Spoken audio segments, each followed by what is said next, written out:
శ్రీకృష్ణుడు చనిపోలేదు. ఇప్పటికీ భూమిపై ఉన్నాడని మీకు తెలుసా?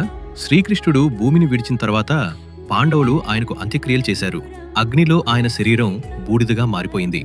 కాని ఒక అద్భుతం జరిగింది. శ్రీకృష్ణుని హృదయం మాత్రం కాలిపోలేదు. అది నీలిరంగు కాంతితో మెరుస్తోంది. దాన్ని చూసిన అర్జునుడు ఆశ్చర్యపోయాడు. అప్పుడు ఆకాశవాణి వినిపించింది. ఆ హృదయాన్ని వేపదుంగలో ఉంచి సముద్రంలో వదిలి వెనక్కి చూడకుండా వెళ్ళిపో. అర్జునుడు అలాగే చేశాడు. ఆ వేపదుంగ యుగం తర్వాత ఒడిశా తీరంలో దర్శనమిచ్చింది. దాని లోపల్నుంచి నీలిరంగు కాంతి వెలిగింది. ఆ చెక్కను చెక్కినప్పుడు ఒక దివ్య విగ్రహం బయటపడింది. అదే పూరి జగన్నాథుడి విగ్రహం. ఇప్పటికీ ప్రతి 12 నుంచి 19 సంవత్సరాలకు జరిగే నవకలేబర క్రియలో పూజారులు సంపూర్ణ చీకటిలో కళ్లకు గంతలు కట్టుకుని ఆ బ్రహ్మ పదార్థాన్ని కొత్త విగ్రహంలోకి మారుస్తారు. మీకు శ్రీకృష్ణుడు ఇష్టమైతే జై శ్రీకృష్ణ అని కామెంట్ చేయండి. జగన్నాథుడు ఇష్టమైతే జై జగన్నాథ అని కామెంట్ చేయండి.